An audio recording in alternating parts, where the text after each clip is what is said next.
I was 40 years old when I first realized that silence could be louder than any scream. My husband had started coming home later, the kind of late that smells like new perfume and guilt. Most women would have cried, begged, or broken something. Me? I opened a bottle of wine, sat by the window, and decided I'd rather own the truth than chase it. My name is Claire Whitmore, and I turned 40 last winter. 40 is supposed to be that prime, age wise enough to know better, young enough to still change your mind. I used to believe that too. Back when life moved in neat, predictable lines, brunch on Sundays, bills on Mondays, dinner with my husband on Fridays. Now, I think 40 is the age when you finally hear the truth in silence, the kind that lives between the words people say and the ones they don't. I've been married to Daniel for almost 18 years. He's a financial advisor, the kind of man who wears confidence like cologne. Every morning, he'd stand in front of the mirror, knotting his tie, humming that same tune he always hummed, the one that never seemed to have an ending.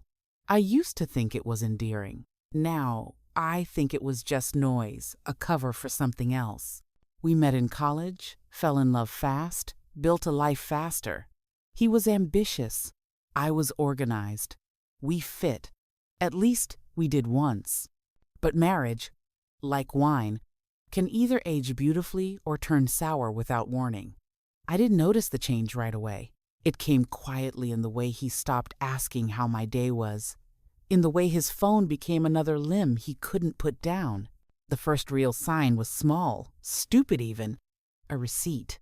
It was crumpled in his jacket pocket. A lease payment to a company I didn't recognize. I wasn't snooping. I was doing laundry, like I always did. I smoothed out the paper and read the address twice. Something in my chest went still. It wasn't near his office or any client I knew. It was an apartment complex downtown, the kind of place you rent when you're hiding something you can't explain. I remember sitting on the edge of our bed, staring at that slip of paper. Most women would have confronted him right there. I didn't. I'm not most women. You learn a lot after 40, especially that emotions are currency. And I wasn't about to spend mine recklessly.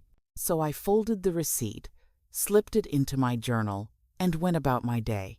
Dinner, dishes, laughter that didn't reach my eyes. But inside, I'd already started investigating. I didn't hire a detective. I didn't need to.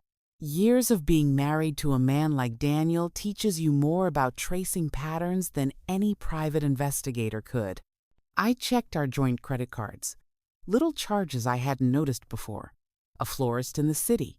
A cafe near that same address. A recurring debit labeled Heron Properties. My husband had a secret, and it was sitting neatly on paper in front of me. A week later, I drove to the address. I remember the air that day sharp and cold, the kind that makes your breath look like smoke. The building stood tall and clean, with ivy crawling up its sides. Nice enough to be discreet, not so nice that it drew attention. I parked across the street and waited. It didn't take long. At exactly 6:42 p.m., Daniel's car pulled up. He stepped out, looking around once, the way a man does when he's making sure no one sees. And then she appeared, the girl, mid-30s maybe, polished, blonde, the kind of woman who probably thought she'd found a man who was going to leave his wife soon. I watched them laugh, kiss, and walk inside. I didn't cry. I didn't even flinch. I just watched, like I was outside my own body, studying two strangers in a play. That's when I realized something. The real betrayal isn't the act itself. It's the arrogance behind it. He didn't even think I'd ever notice. That hurt more than anything else. I drove home in silence that night, every traffic light turning red like it was mocking me. At home, he came in later, smelling like her perfume and guilt. He smiled, kissed my cheek, said, "Long day." I nodded, poured him a drink, and listen to his excuses about late meetings. That was the moment something in me shifted. I didn't feel broken. I felt awake. That night, while he slept, I sat by the window and wrote a single sentence in my journal. He thinks he's renting freedom. I'm going to sell him reality. It wasn't rage that drove me. It was clarity. Because here's the thing, I'd built this life too. Every mortgage payment, every investment, every decision that got us here, I'd been there for it. So if he wanted to live a double life, he could. I just decided I'd own both sides of it. The next morning, I drove back to that same street, this time with a purpose. I walked around the block, noting every for sale sign, every name on the building directory. The place was old but well kept. It had 6 apartments all occupied, the kind of place that whispered stability. I liked that. I called the property management company listed on the sign. The woman on the other end sounded tired, overworked, the perfect kind of person to talk to when you want information. "Hi, this is Claire Whitmore. I'm interested in the building on Willow and 9th Heron Apartments, I believe." "Yes, ma'am," she replied. "It's up for private sale. Owner's retiring, wants a clean deal. Interested in a tour?" "Very," I said. The next day, I stood inside the same lobby my husband had walked through days before. Funny how ownership changes perception suddenly. I wasn't the betrayed wife. I was a potential investor. The place was solid. New roof, decent plumbing, and a market value that made my financial instincts hum. It was doable. More than doable. And when I asked who currently rented apartment 3C, the one I knew too well, she confirmed it. Daniel Whitmore. I smiled so calmly, she probably thought I was another bored housewife looking for a project. In reality, I was building an empire on betrayal. 2 weeks later, I made an offer. Quietly, efficiently, through an LLC I created that no one could trace to me. The sale closed in 30 days. When I signed the final papers, the lawyer shook my hand and said, "Congratulations, Mrs. Whitmore. You now own the Heron Apartments." He didn't know how funny that sentence really was. That night, I cooked dinner like nothing had changed. My husband sat across from me, scrolling through his phone, half listening to my story about real estate trends. And quote, when he mentioned needing to run out later, I smiled. "Of course," I said. "Don't be too late." He wasn't late. He just didn't know he was coming home to me twice. When you discover betrayal, people expect fireworks. Screaming, plates shattering, tears soaking the floor. But that's not how it happens. Not for women like me. For women like me, revenge doesn't arrive with thunder. It arrives like dawn, quietly, steadily, unstoppable. After I bought the building, I spent the first few nights simply watching. Not literally, of course. I wasn't foolish enough to stake out the apartment or stalk his mistress. No, my kind of watching was quieter. I reviewed the rental agreements, the payment history, the maintenance requests. Every digital trace of their little secret now passed through my hands. The first rent payment came in 2 weeks later, $2,600. It was a small sum compared to the satisfaction it bought me. The funds landed in the account I'd set up for the LLC. I watched the transaction settle and smiled to myself. Daniel had just paid me to continue his lie. It was strange, almost intoxicating power disguised as patience. You see, I'd always been careful. Even when we married young, I insisted on maintaining my own savings for emergencies. He used to laugh at that, teasing me for my practicality. "This is America, Claire," he'd say. "We'll always land on our feet." Well, now I was standing tall, and he didn't even know I'd built the ground under him. The next step was to make sure the paper trail remained clean. I hired a property management company, an efficient, faceless outfit that handled everything from rent collection to maintenance requests. They never met me in person. To them, I was just another investor. To Daniel, I was still the wife who smiled across the dinner table and packed his lunches with handwritten notes. That was the game. Invisibility. He thought he was playing me, but he was the one on my chessboard. Sometimes I'd wonder if he even looked around that apartment and thought, someone owns this place. Probably not. Men like Daniel rarely think about who's behind the curtain. They just assume someone else is turning the gears for them. That's what made it so satisfying, the idea that every flick of his light switch, every drop of water from that faucet, was paid for by me. But this wasn't just about vengeance anymore. Something shifted inside me once I realized what I was capable of. For years, I'd lived within the boundaries of our marriage, comfortable, predictable, safe. My world was measured by his moods, his career, his approval. Now, I was steering my own, and it was thrilling. I began studying the real estate market, seriously analyzing property trends, income potential, long-term value.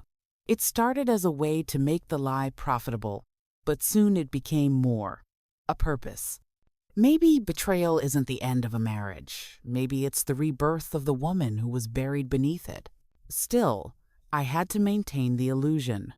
Every evening, he'd come home, loosen his tie, pour a drink, and tell me about his clients. Sometimes I'd listen.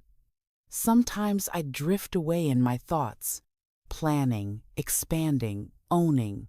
He'd never notice. He'd never think to ask what I did with my days. That was his first mistake. 3 months after I bought the building, I decided to test just how deep his lie ran. During dinner one night, he mentioned his friend Sarah, the same woman from the apartment. He said she was thinking of moving. He looked casual, careless even. I nodded, playing along.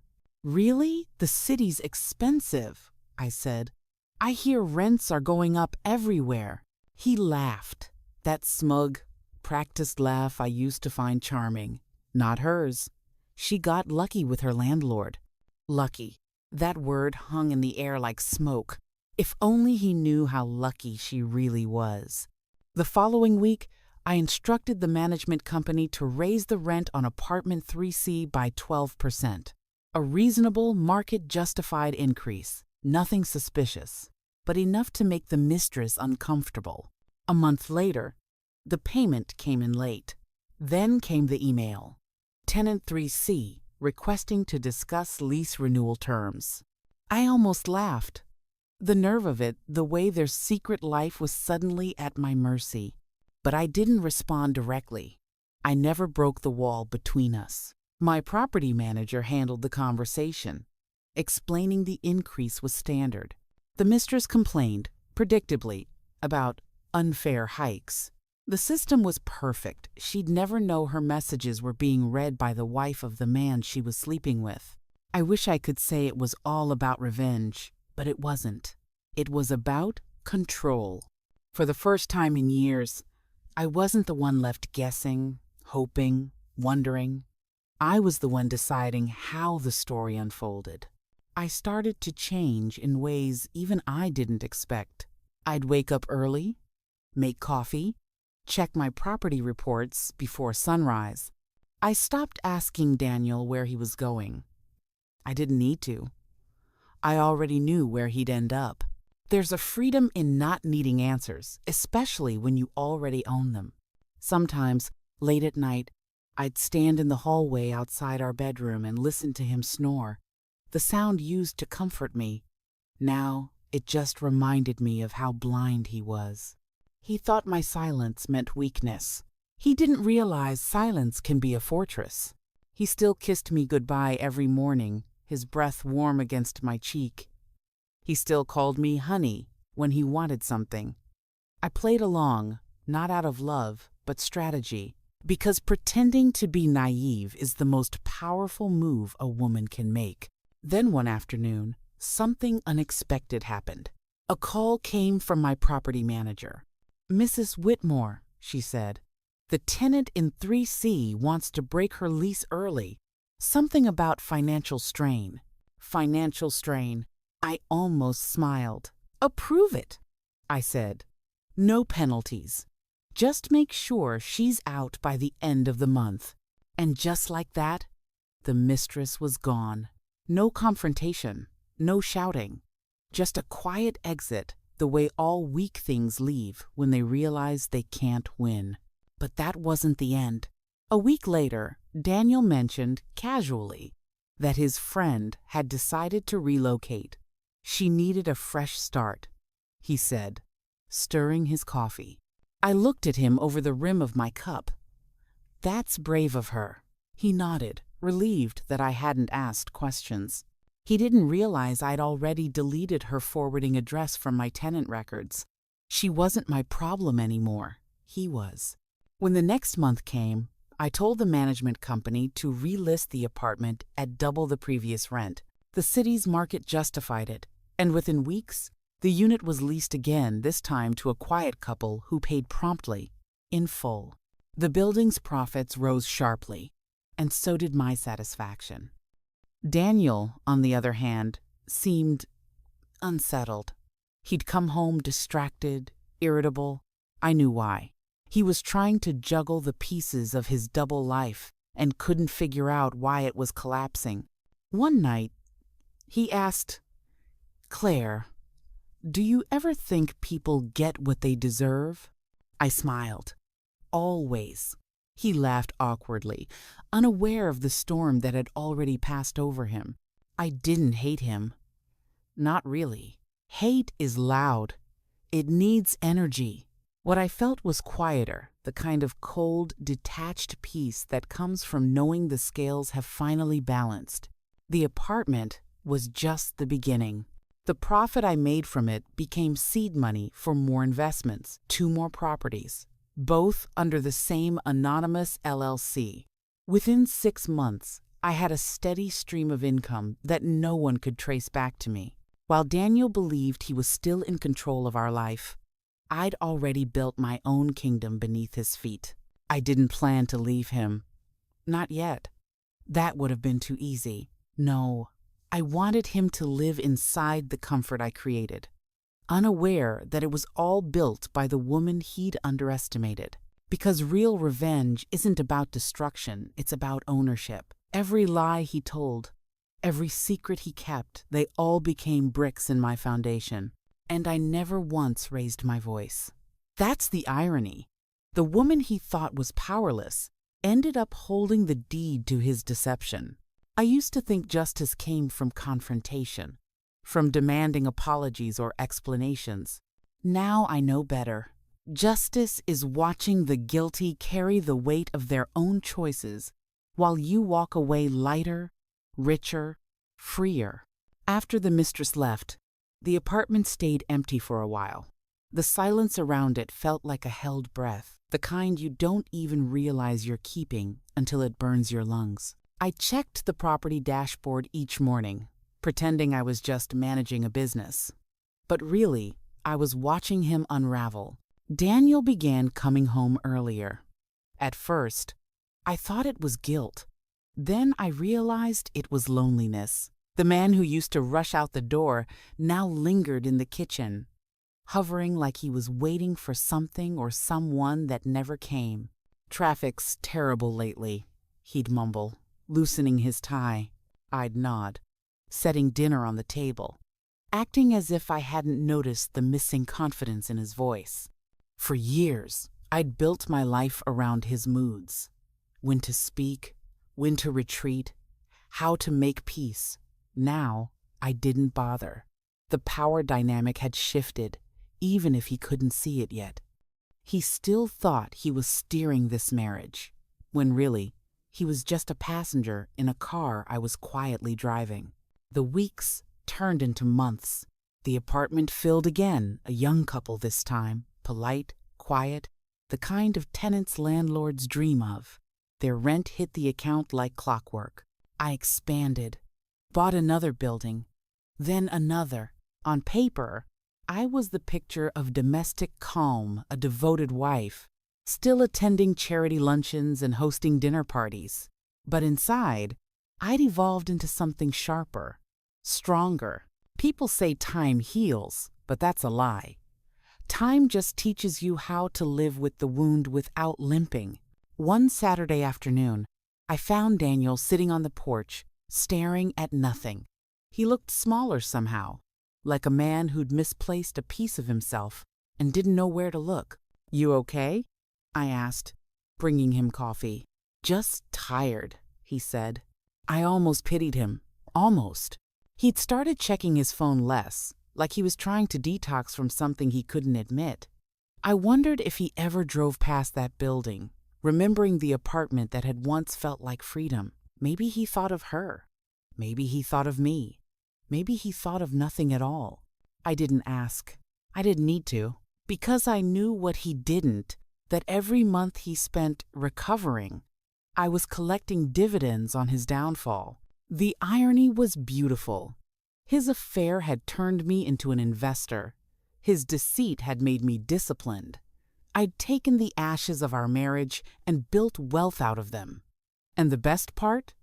He still thought I was the same woman who used to flinch at late nights and unanswered calls. The waiting game wasn't about patience anymore. It was about observation. I watched the tiny fractures form not in our marriage, but in him. He stopped laughing as easily. He drank more. He started asking strange questions, like, "Do you ever feel like life just moves without you?"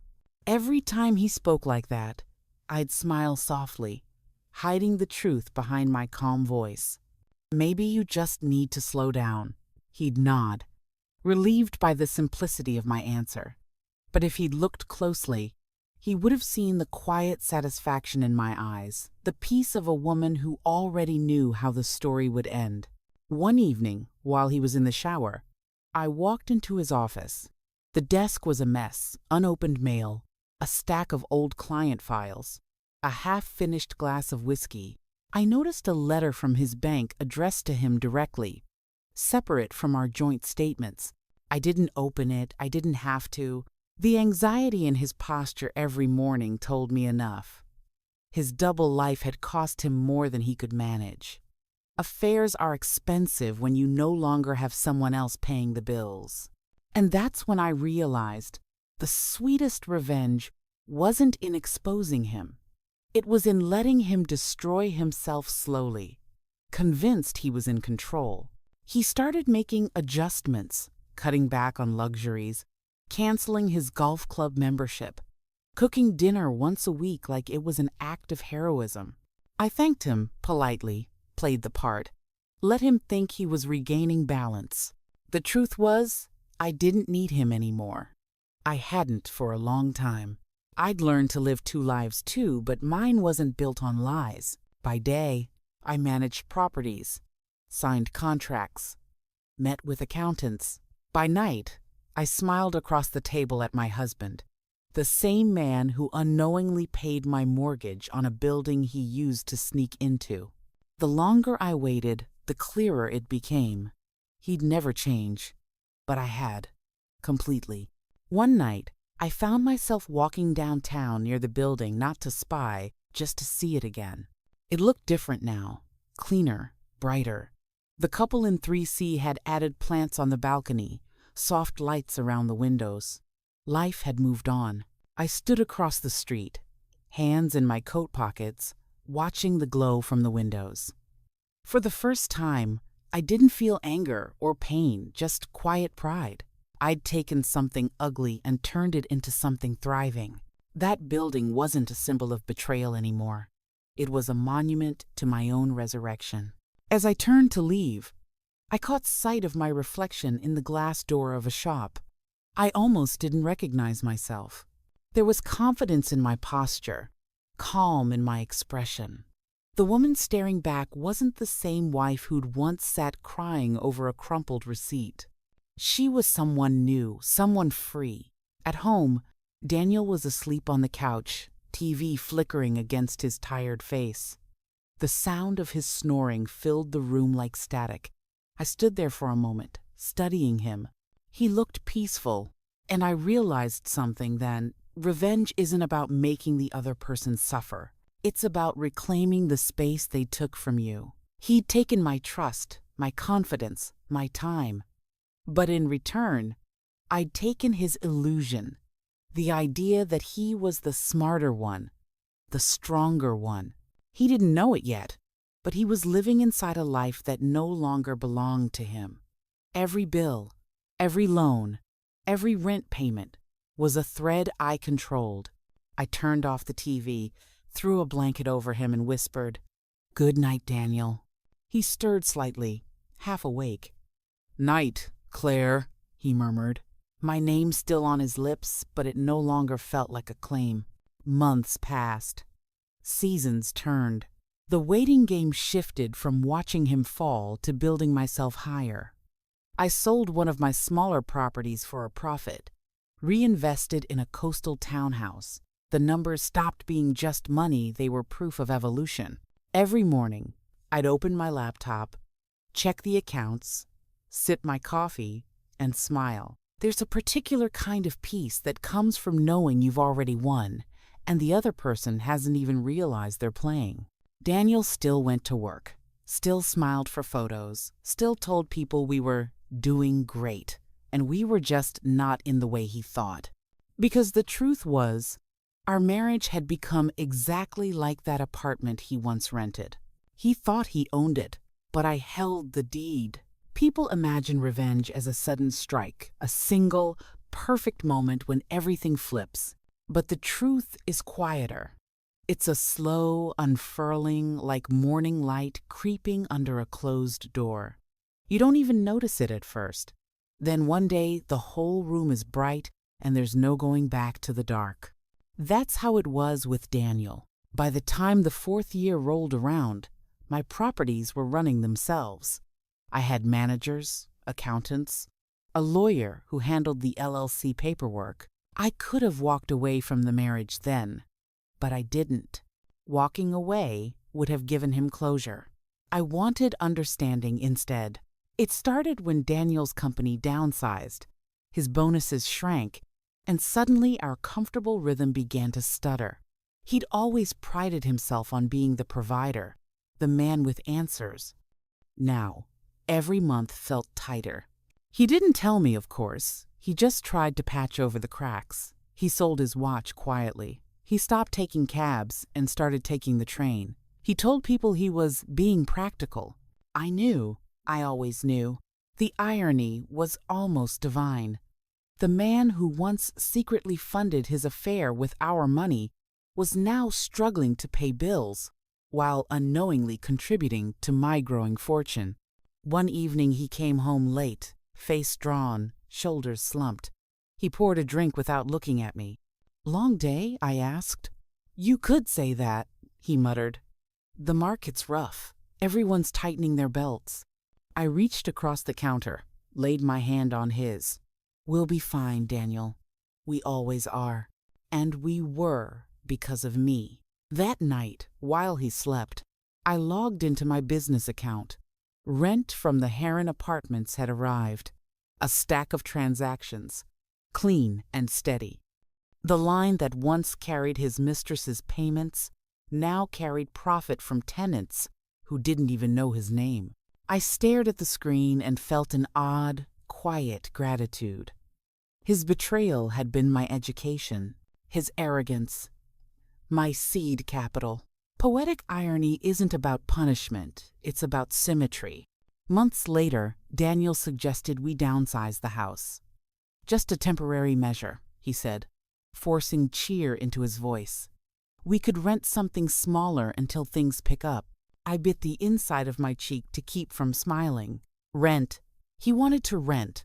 "I'll think about it," I said. "Why don't you look around? See what's available." A week later, he came home with a flyer.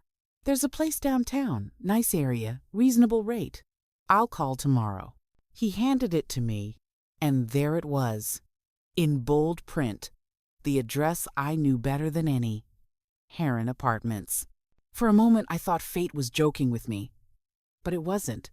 He'd circled one of the vacant units, smaller than 3C, but in the same building. He didn't even recognize the name.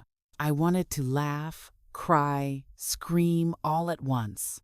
Instead, I folded the flyer neatly and set it on the counter. "It looks perfect," I said. And just like that, my husband applied to rent an apartment in a building I owned. When the application came through my management company, I hesitated. Not out of guilt, out of awe. The universe really does keep receipts. I approved it. Of course I did. He signed the lease electronically, wiring the deposit and first month's rent. I watched the transaction land in my account with the same detached calm as always. That night, he told me the good news. "They accepted our offer," he said. "Looks like we'll be moving soon." I smiled. "Congratulations. Landlord must like you." Moving day was almost cinematic. Boxes stacked, furniture wrapped, sunlight filtering through dust. He kept apologizing. Sorry, we had to leave the house, and I kept reassuring him, the perfect wife. Inside, I felt something close to peace. When we stepped into the new apartment, he exhaled, relieved. "It's smaller," he said, "but cozy. Feels like a fresh start." I ran my fingers along the window frame, remembering the first night I'd seen this building from the outside, watching him walk in with another woman. Now he was walking in with me. Poetic irony, perfect symmetry. We settled in quickly. He hung pictures. I arranged the books. To him, it was just another chapter. To me, it was the full circle closing. Life in the new place had a strange rhythm. He grew more affectionate, as if the move had stripped away his guilt. He cooked dinner twice a week, told stories from work, laughed more easily again. Sometimes I caught him looking at me, soft-eyed, almost grateful, and I realized something I hadn't before. I didn't need him to suffer anymore. He already had. Living with the quiet knowledge that his choices had reduced him, that was punishment enough. But the financial irony continued. After 6 months, the market rates shifted. My property manager recommended a rent adjustment. 15% increase, she said. Standard for renewals in that area. I nodded. Apply it. A week later, Daniel received the renewal notice. He stared at the paper, brow furrowed. "Can you believe this? They're raising rent already." I poured coffee, hiding my smirk behind the mug. "That's the city for you." He sighed, rubbing his temples. "Guess we'll manage." And manage he did by cutting more corners, taking extra hours, stressing over bills. Every dollar he mailed out was another dollar that quietly returned to me. Sometimes at night, when he sat on the couch staring at spreadsheets, I'd glance at the lease documents tucked in my drawer, his signature right under the company's letterhead, his rent, funding my independence. It wasn't cruelty, it was balance. Then came the moment of perfect irony. He came home one evening with a bottle of cheap wine and a weary smile. "To us," he said, lifting his glass. "For making it through." I clinked mine gently against his. To us. He had no idea that while he toasted survival, I was celebrating ownership. He thought he'd rescued our life. I knew I'd rewritten it. That night, as he fell asleep beside me, I stared at the ceiling and thought about all the stories I'd heard growing up about faithful wives, cheating husbands, revenge that burned hot and fast. Mine wasn't like that. Mine was slow, deliberate, elegant, because sometimes justice doesn't come with fire. It comes with paperwork and patience. And lying there, in the apartment he once paid for in secret, now paying twice as much to me, I realized I didn't need to expose him, didn't need to leave him. I'd already won. By the time I turned 45, the woman I had been at 40, the one who cried silently over a crumpled receipt, was gone. I didn't mourn her. She had served her purpose. She taught me patience, observation, and the power of owning your own story. Daniel and I lived in the same apartment, cooked in the same kitchen, and laughed at the same dinner table. But the balance of power had shifted irreversibly. He still thought he was the man in charge, the provider, the one with control. In reality, he was a tenant in every sense, financially, emotionally, unknowingly. The buildings I owned, 3 in total by then, were now a network of independence. Each rent payment, every maintenance fee, every late notice that reached me through the property management company reminded me of the cleverness of my own patience. What had started as revenge had become a quiet empire built brick by brick on the remnants of someone else's arrogance. I remember the day I realized just how complete the shift was. Daniel came home stressed from work, fuming over a sudden expense, and muttered, "I don't know how we're going to cover everything this month." I didn't even flinch. I handed him the mail, smiled faintly, and said, "We'll find a way." What he didn't know was that the "we" had already been taken care of. I could have transferred funds to cover every shortfall without him ever noticing. Every penny he worried over, every dollar of his anxiety was in my account, under my control. That was the ultimate victory. Invisibility. Ownership hidden behind everyday domesticity. While he stressed, I was free.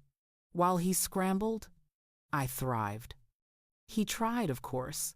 Daniel always tried. He would mention new investment ideas, ask for advice, suggest we make changes. I listened politely, gave mild encouragement, but the truth was, every financial decision I made now excluded him. I no longer relied on his judgment. I had long since learned that independence wasn't about rebellion. It was about quiet, careful planning. I began attending networking events alone, buying more property under the same anonymous LLC, speaking with bankers and lawyers who treated me like a peer rather than a wife of. I relished it. Every handshake, every signature was a silent affirmation of the woman I had become. And Daniel never suspected. One evening, he came home with a small gift, a token of appreciation for all the hard work I had supposedly done around the house. He kissed my cheek and said, "I don't know what I'd do without you." I smiled. It was a gentle, knowing smile, the kind that hides satisfaction beneath calm civility. I didn't correct him. I didn't explain. I let him keep the illusion. Because the truth, the full power, was mine alone. There were moments I almost laughed at the irony of it all. The man who had thought he was clever enough to have a mistress and conceal it from me had ended up financially dependent on my quiet cunning.